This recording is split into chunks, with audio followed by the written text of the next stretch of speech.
All right, let's now get you some news back home from India, where there was yet another incident of shooting that was reported at the Jamia Millia Islamia University. And this is the second such shooting in a span of less than a week.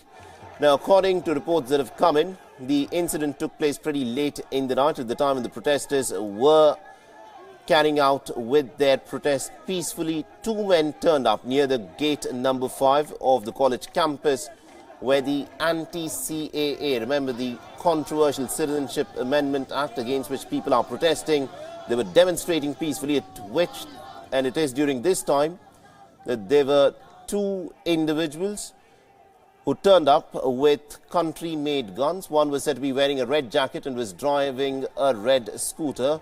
No injuries have been reported.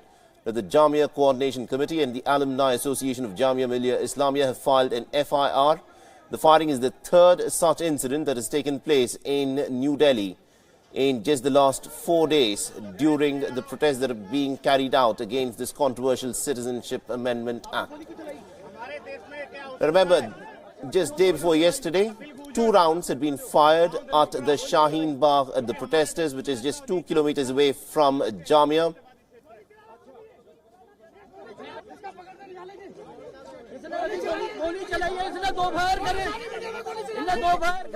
This individual that you're looking at on your screens is the one who had resorted to firing at Shaheen Bagh. He was identified as Kapil Gujjar, and he was immediately overpowered by the locals, disarmed and then handed over to the police. Now, in a similar incident, remember, there was this other individual who later the police produced a mark sheet and said that he was a juvenile. He had turned up at the Jamia Millia Islamia and he had created chaos and had resorted to firing on the demonstrators who were peacefully marching against this controversial Amendment Act. He was seen shouting "Yellow Azadi," and then he shot with his country-made pistol at one of the protesters, and he was injured in his hand.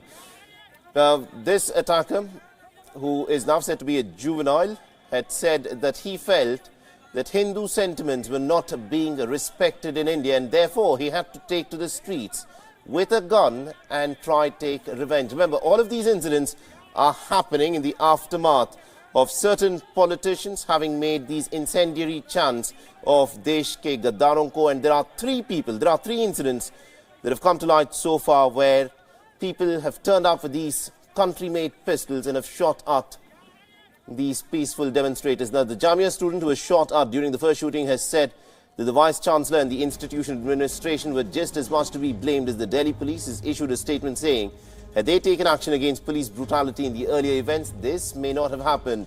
But not only Jamia or Jawaharlal Nehru University, it's the responsibility of every university run by people who are currently in power at the centre to take care of the students and be accountable and answerable to them. The Jamia and, of course, the rest of the nation have been witnessing widespread protests since the beginning of December, when the government had enacted this controversial Citizenship Amendment Act that makes it reportedly easier for non-Muslims from Pakistan, Afghanistan and Bangladesh to become Indian citizens. Now, protesters say that this is clearly a law that goes against the secular principles of the country.